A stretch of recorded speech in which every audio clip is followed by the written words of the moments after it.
situation.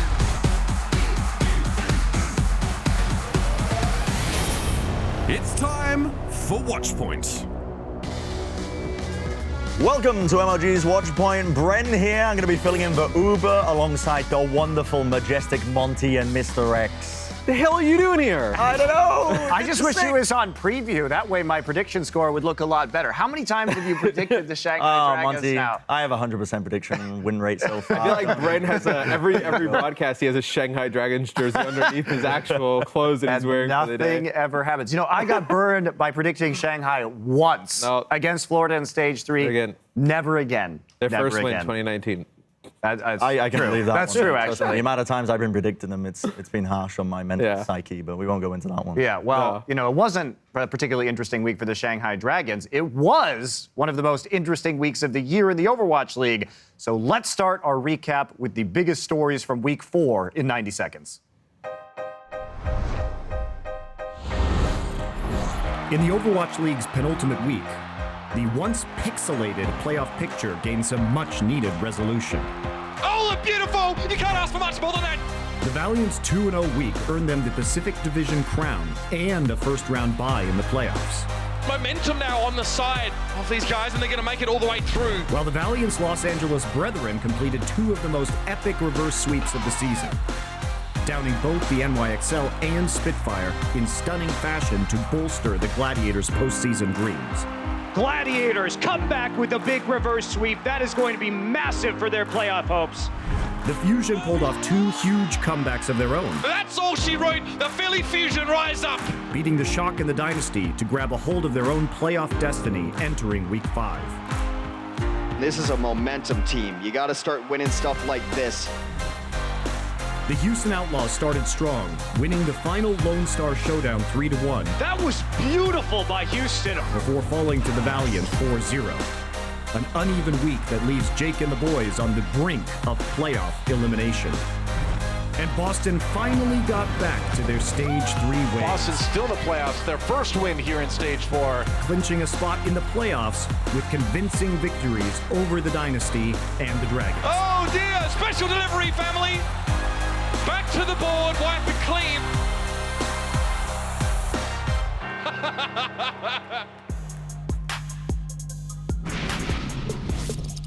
Boston and Philly's win over Seoul leaves the Dynasty squarely against the ropes of elimination for the season playoffs. The preseason favorites sit in 8th place, while the Fusion and Gladiators now hold the final 2 playoff spots. The Gladiators have Fissure to thank for being in 5th place right now.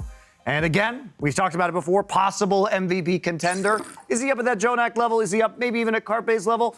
Probably not, but it has been amazing to see how much better he makes this team. If the Gladiators don't sign Fissure, who's bringing excellent mechanical play, huge star potential, and frankly, shot-calling ability in the game, where are the Gladiators? I say they're a low mid-table. They're battling the mayhem. Yeah, that's probably where they're at. He's done bits for this team, without a shadow of a doubt. I have noticed as well, you know, his aggressive play. He's been toning it back a little bit in recent times. You know, he's been relying more on his team for a lot of these plays as well. Getting more consistent with them, building up that synergy. Because before, you know, you often went in a little bit too far, maybe. But now that he's toned it back, he's still bringing the aggression, still bringing the plays, but, you know, still having that core foundation in that one main tank role to do well. I mean, that's important. They need multiple ways to win. I think No and I Remix was in the lineup. You didn't really get to see like how great some of these other players are. They had like Bishu and their DPS players, Shaz as well. I think with having Fissure in, when they first added him to the roster, they were really just kind of focused on enabling Fissure to make plays. But now I think they're adding different things to their games that makes them harder to beat. Yeah, I completely agree with that, especially with the addition as well. The core DPS, as we were talking about a little bit earlier, but the Surefour and Hydration coming into this, definitely going to be helping them out in spades. You can see Surefour provides that much-needed flexibility. He's always been, in my opinion, jack of all trades, master of none, but now he seems to be really focusing on a few core heroes. His Widowmaker, in particular, has really been impressing me as the season's progressed. And he's provided, again, the Gladiators' much-needed star DPS role for them to play. I mean, I think he's been inconsistent, frankly. I think his highs have been really good, but I'm not entirely sold on Surefour yet. If anything, I think Hydration is the more consistent carry on this team. But I think that they still lack at times the big star DPS potential. I think they suffer from the same problems as the Valiant in that way. They don't have somebody like a Carpe or a Bird Ring to really make the big plays when they need it the most. And I think that's the thing that's holding them back from really reaching that next level, in spite of the fact that both the Valiant and Gladiators are probably the second and third best teams in this league at the current time. Yeah, and I mean, I think without having that star DPS player puts a lot of pressure on the off tanks, and that's really what I wanted to talk about is, Void's a little bit of misstep on Zarya this week, some bad ultimates with the Graviton Surges we saw, connecting with nobody. I think Void and Bishu, it's a very interesting kind of comparison to look at these two players. I would say Void is definitely probably the more mechanically skilled of the two, although we do see some really bad grabs coming out from him. I think Bishu, though, provides so much to this team. You can look at some of the numbers here. This is as Diva in week 4. Pretty even across the board. I mean, I know the numbers for Void a bit better on Diva, but coming into Overwatch League, obviously as a late addition to the team, we did hear a lot about his Diva play, one of the best Divas back in Apex and newer casting. I do think, though, when Bishu's not in the lineup, they just don't seem to be as crisp with their plays that they set up. I think it's a lot of the coordination that he brings. Yeah, and that's one of the things that Gladiators think is really reliant on as well, because if we talk about how Fissure's like the big playmaker and there aren't very many others on this roster, well then where is the rest of that potential coming from? Where the Gladiators shine is in their coordination and their ability to change compositions very quickly. So we have another team that was on the rise this week, like the Gladiators, and that's going to be the Philadelphia Fusion, who came back in the second half of both of their matches to win as well this week.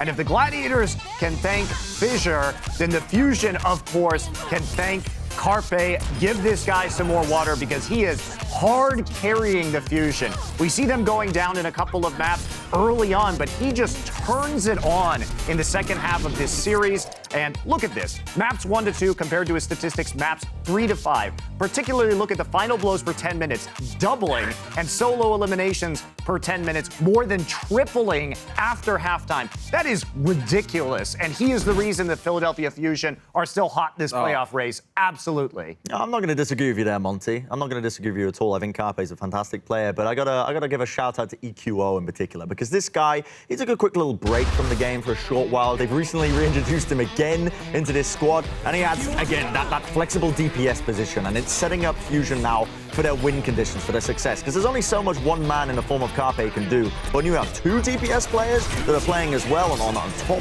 form, that's a team that it's hard to prepare for. It's hard to really start to prepare and shut one individual player down, but two, come on, it's hard to shut Carpe's out there getting 20 final blows. You know what I mean? It's huge, but I also like EQO because he also has that playmaking capability that can blow up in a game. And it seems to me, too, from watching the Philadelphia Fusion, that their comms and their teamwork they just look better when EQO is in there. I think he's the more vocal player, the one who's really guiding them in game. So I think he brings this sort of twofold threat that Shadowburn, although a great player in his own right, can't really fill that void left by EQO. But as good as EQO is, I think Carpe's still that primary reason. Sure. I think if you were to ask NYXL, it's like, what are the two teams you would not want to see in round 2? I think they would probably tell you that it's London and Philly. I think Philly is such a wild card in the playoffs. It's like, I think if we have like a London and Philadelphia first round matchup, like you could see this, go the distance, or you could see it be over like really quick with it going either way. Yeah. I think both teams they have just like really high highs and really low lows, but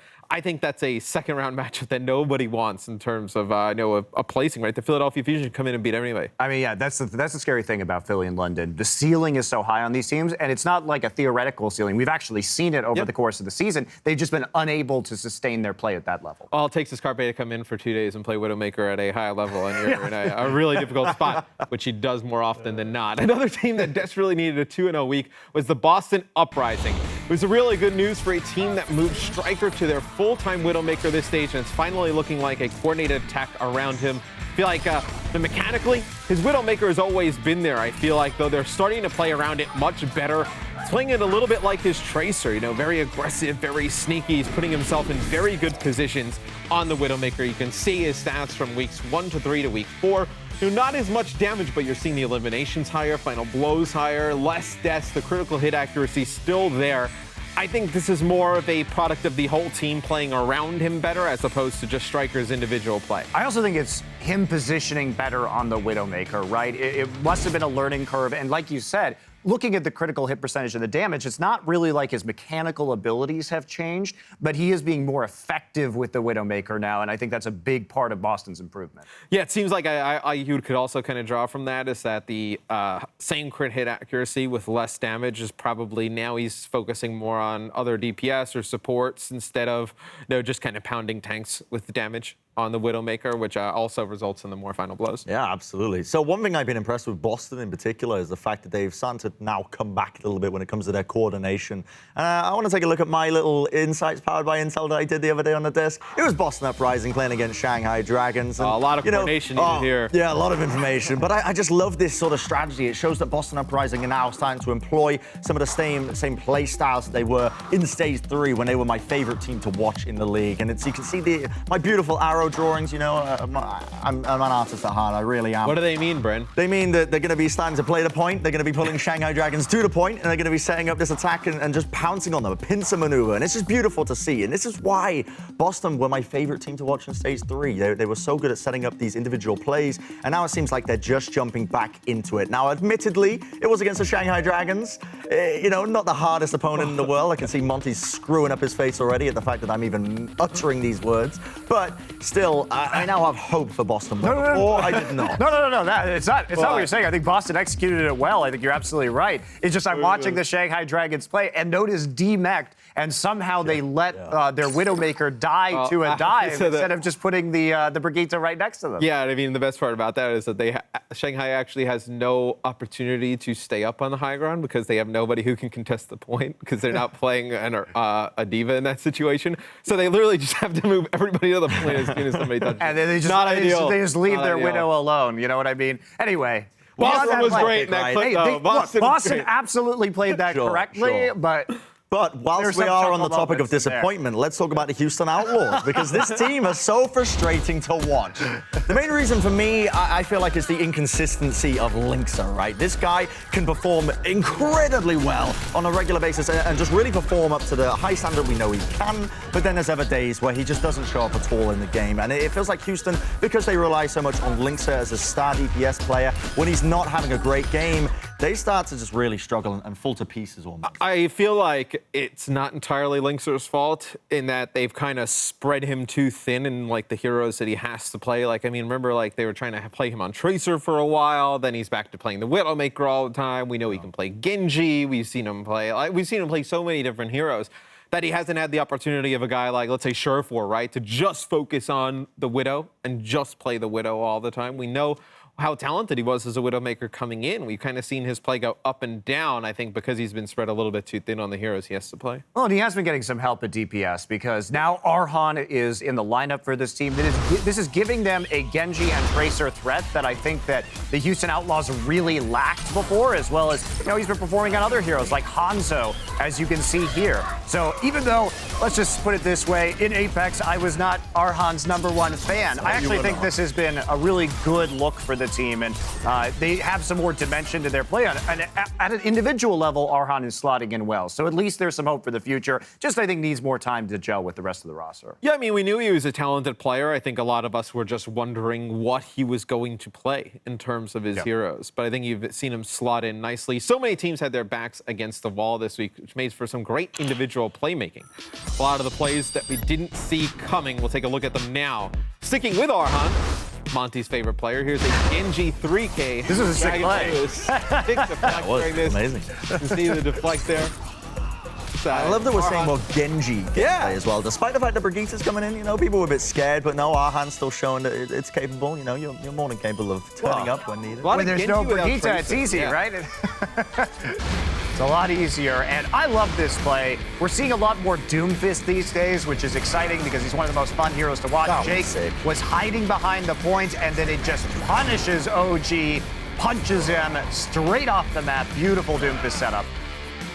Beautiful stuff, indeed. Now, for me personally, I want to go over into the old Moo territory. Taimu has been turning up for Dallas in recent memories. He's been hitting these headshots, the drop-down snipe, follows it up as well with the crucial, critical snipe onto the Riptire as well, setting his team up for success. I like it, Taimu's getting his mojo back, his groove. He hits every Riptire, it seems, too. It's ridiculous.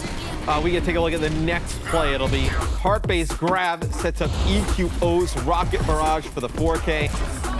There's the grab, there's the barrage. A pretty easy one to lay down, but you see it very effective. The DPS players for the Philadelphia Fusion lining up a good combo here. But that's why Kings Row is one of the most fun maps to watch, because we do get a lot of these big ultimate combos.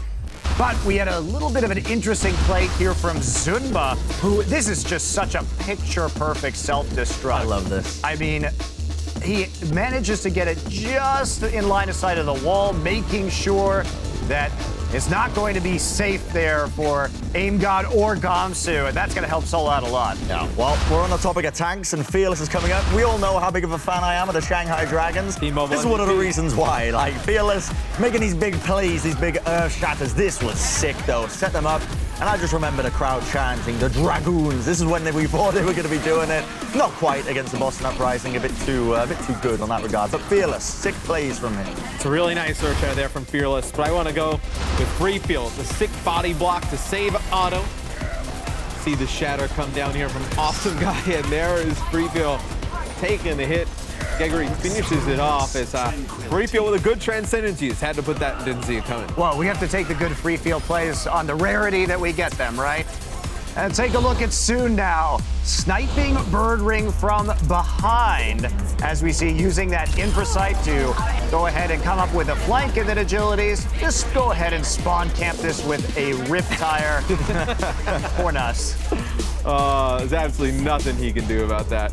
I'm more than capable of hitting these shots, though. I don't know what's on. Don't even. I've seen my Widowmaker, Matt. You've seen my Widowmaker.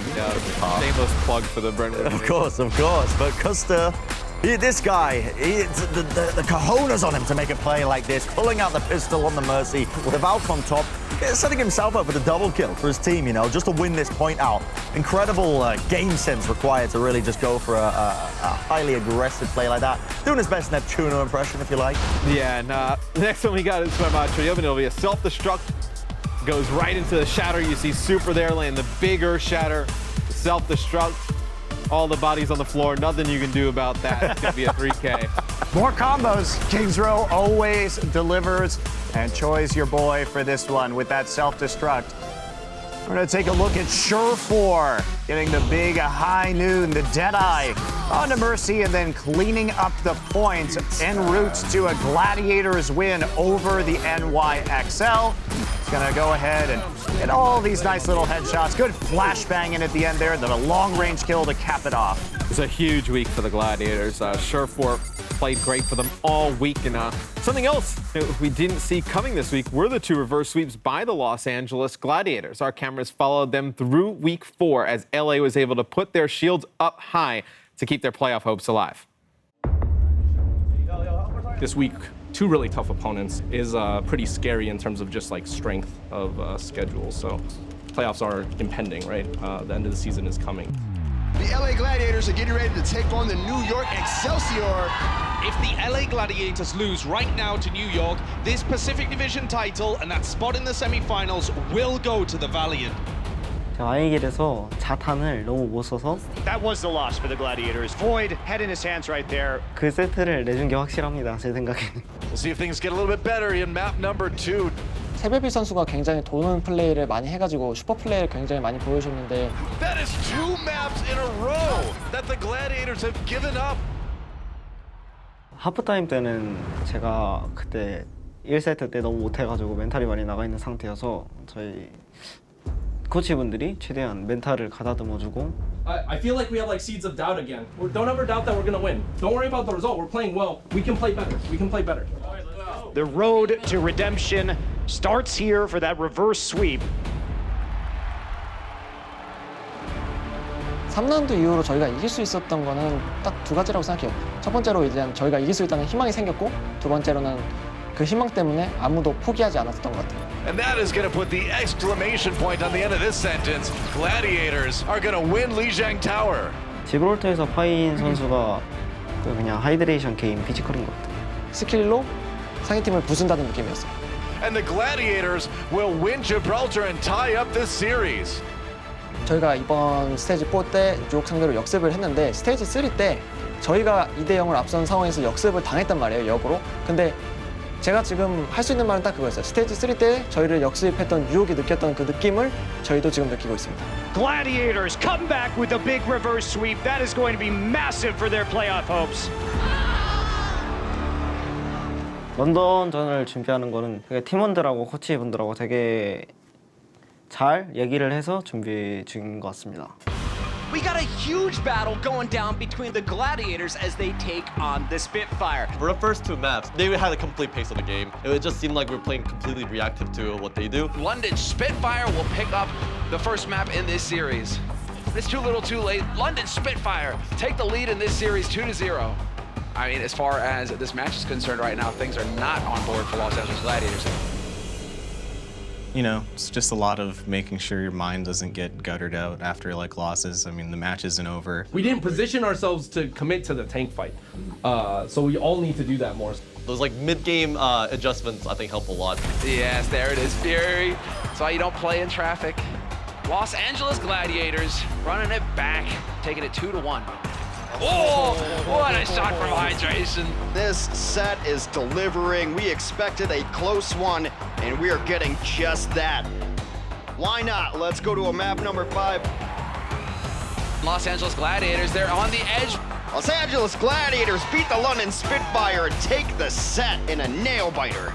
뭐 제가 할 수 있는 말은 하나예요. 저를 판 사람 후회하겠죠. I only have one thing to say. London, are you guys regretting it?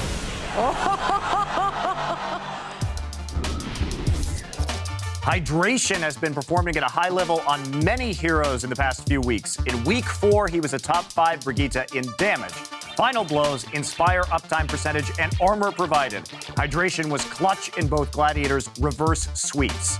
Time now, though, for a little attack or defend, where this week, Bren will be thrust into the flames and debate Mr. X on a topic, and I will decide if either of them is worthy of my praise.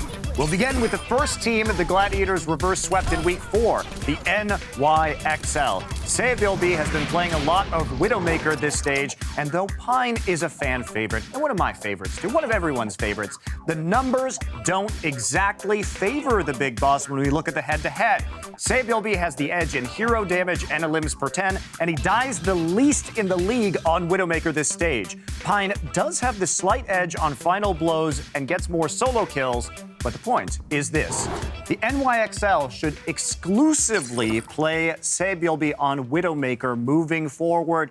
No more Pine time is what that means. So, Mr. X, you can start first. Attack or defend? I'm going to defend this. I think they should play Sebilby on Widowmaker all the time. I feel like he is the safer of the two options. He has a lot of different heroes he can flex over to. I feel like Pine is a good option if they need somebody to come in as a playmaker. You see all the crazy flanks he's taking. If you need those consistent wins, though, and consistent play, you stay with Sebilby. Sure, I'm going to attack that argument, Matt, and this is going to be pretty easy, to be honest. I've seen what you're like on this show, mate, and it's honestly nothing to be scoffed at. Yeah, sure. Maybe, sure.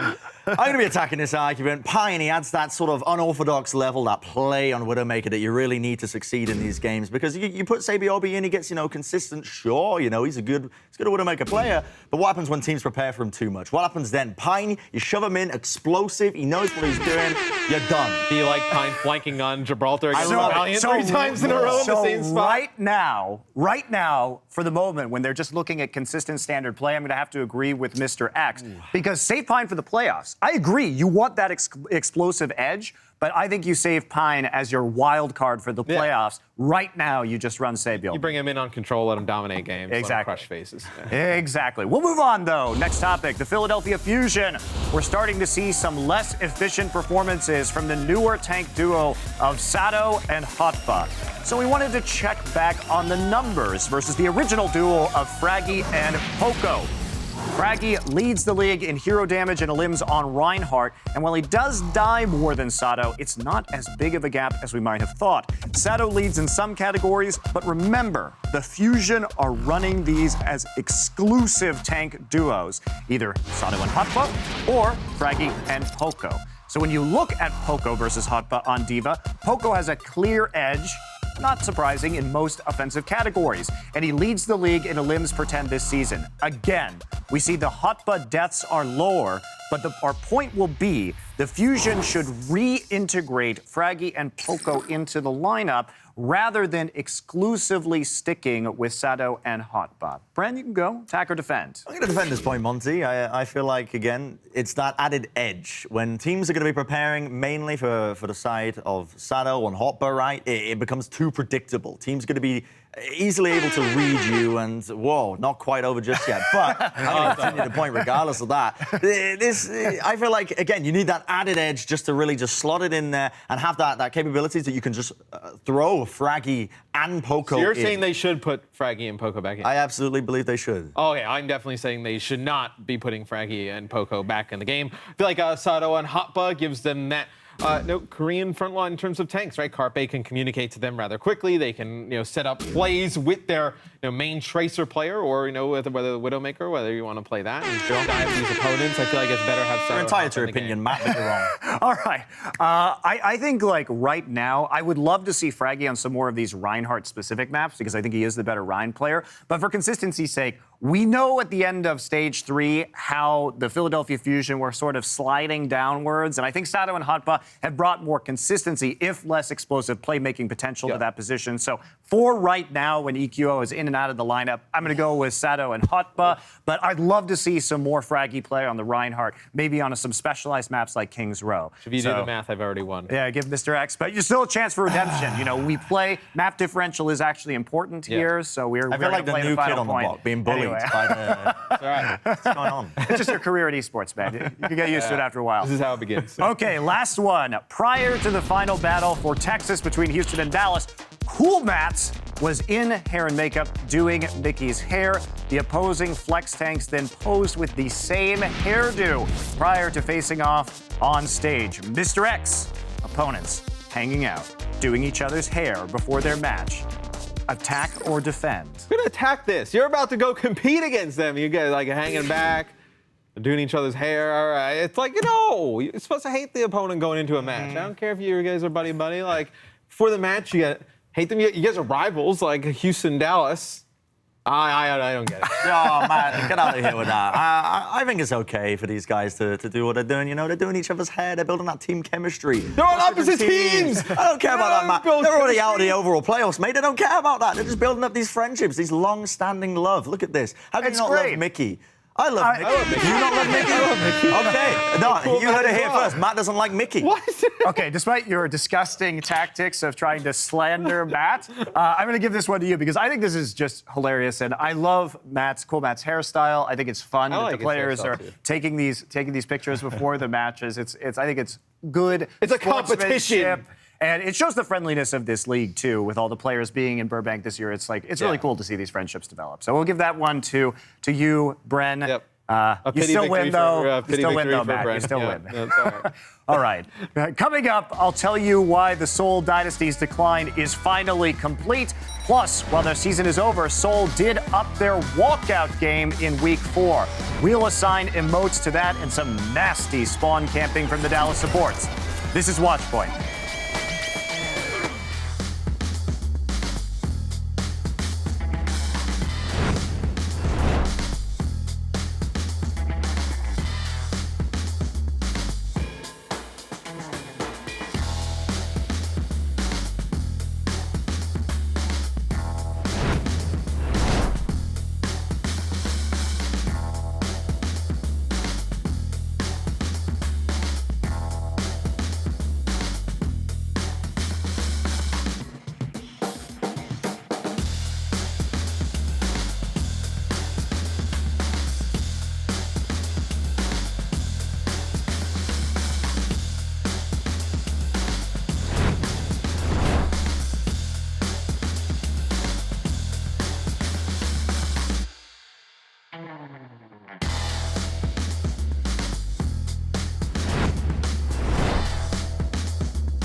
time for remote control. Remote control, I should say. I'll be taking the remote today, boys. So I want to go through the most emote-worthy clips, the most riveting of clips, for me at least. And we'll begin from week 4 at least. And now we're going to see, diving into this one, we'll begin with a post-match sound from Fischer after yet another win over his former teammates. Does this matchup still have a special place in your heart or motivate you on a different level than any other team in this league?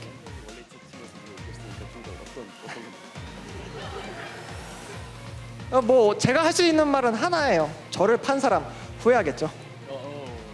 I only have one thing to say, London. Are you guys regretting it?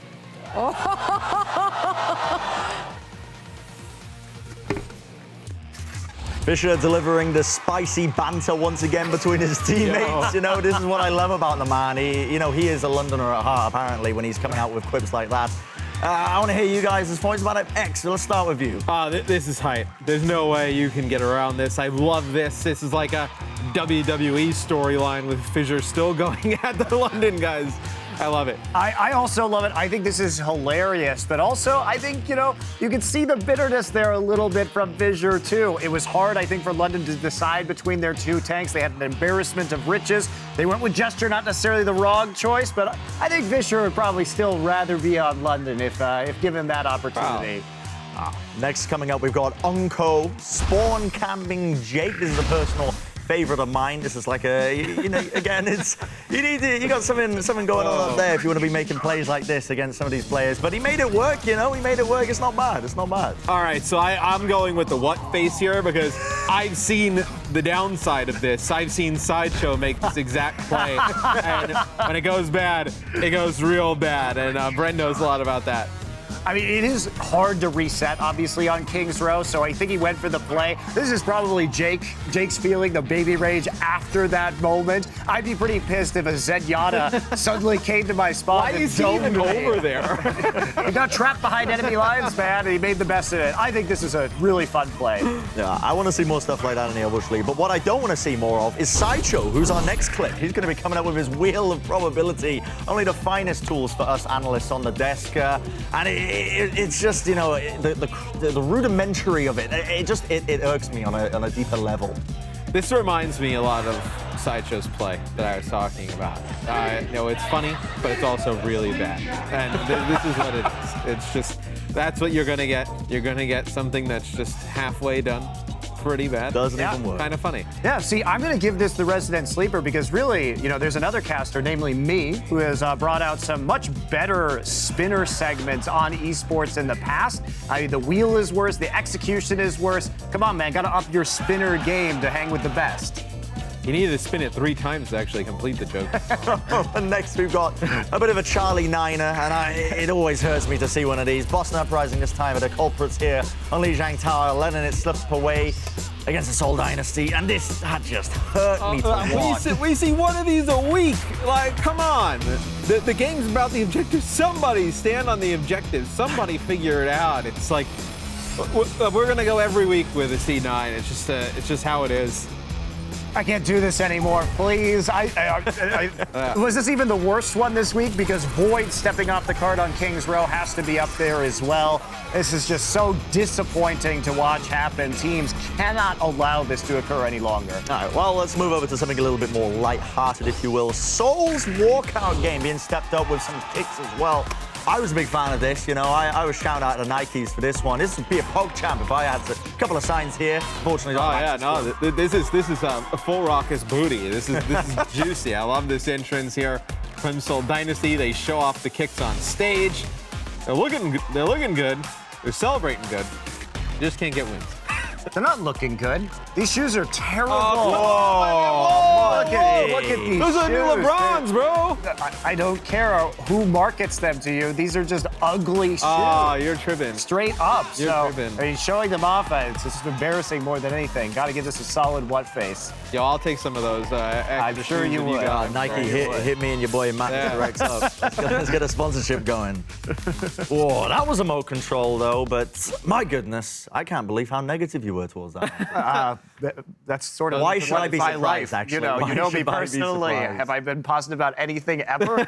All right, enough shenanigans, guys. Let's leave the people with something thoughtful, something rich, something meaningful. Let's offer some hindsight for the people. Pren, you're new here, so you can start off this week. God Give us bless your you, best Monty. hindsight. Thank you so much. Now, my hindsight is, despite that it was a rough road for the Boston Uprising, despite the fact they couldn't quite claim those wins earlier on in Stage 4, they've been battling back. They've been looking like a reasonable team. And now, the playoffs are looking more and more reasonable. They look like a team that belongs in the playoffs, if you will. And they could maybe, I don't want to go so far to say make the finals, I don't want to give them that much hope. But I will say that they are more than capable of taking away some of the top talent that we see so far that's locked into the playoffs. So that's my hindsight. I think mine this week is going to be the dynasty's decline. It is now perfectly complete. What happened to this team that used to be lunatic high? They haven't made a stage playoffs. They continue to slide lower down the rankings. It seemed likely that they would make the season playoffs, but they came into this last week with only wins over Shanghai and the Florida Mayhem. They are looking like an utter disaster. And I think at this point in time, you have to say it's not necessarily the individual talent on this team that's causing the decline, but a misuse of resources, perhaps not signing the right players halfway through the season. And frankly, they're not even playing like they want it anymore. They look lost. They look demotivated in spite of their fancy new playoff or intro song, I should say. They won't be making the playoffs unless some very strange things happening. And even if they do they really deserve it? I don't think so. This team has been a massive disappointment. And for me, my hindsight is just how unpredictable the season is. And the perfect example of that is the Dallas Fuel. I know coming into the year, we talked about how we thought that Boston would be one of the worst teams. We thought Dallas would be up there, Seoul would be up there. And we couldn't have been more wrong. I mean, you look at the Dallas Fuel and Seoul Dynasty. They've had such up and down seasons. They've had, one had a support player playing main tank. The other had a DPS player playing main tank, trying to sign all these players, make them work. Hasn't exactly worked out for either team, but it's completely unexpected. This year has been a pleasant surprise for, I think, everybody. It's been really fun to watch all the games throughout all the stages so far and all the crazy results we've had. So that's going to be my hindsight for this week. And that does it for MLG's Watchpoint. Check out our Watchpoint preview show on Tuesday at 11 p.m. Eastern, 8 p.m. Pacific on OverwatchLeague.com or the Overwatch League app. Thanks for watching.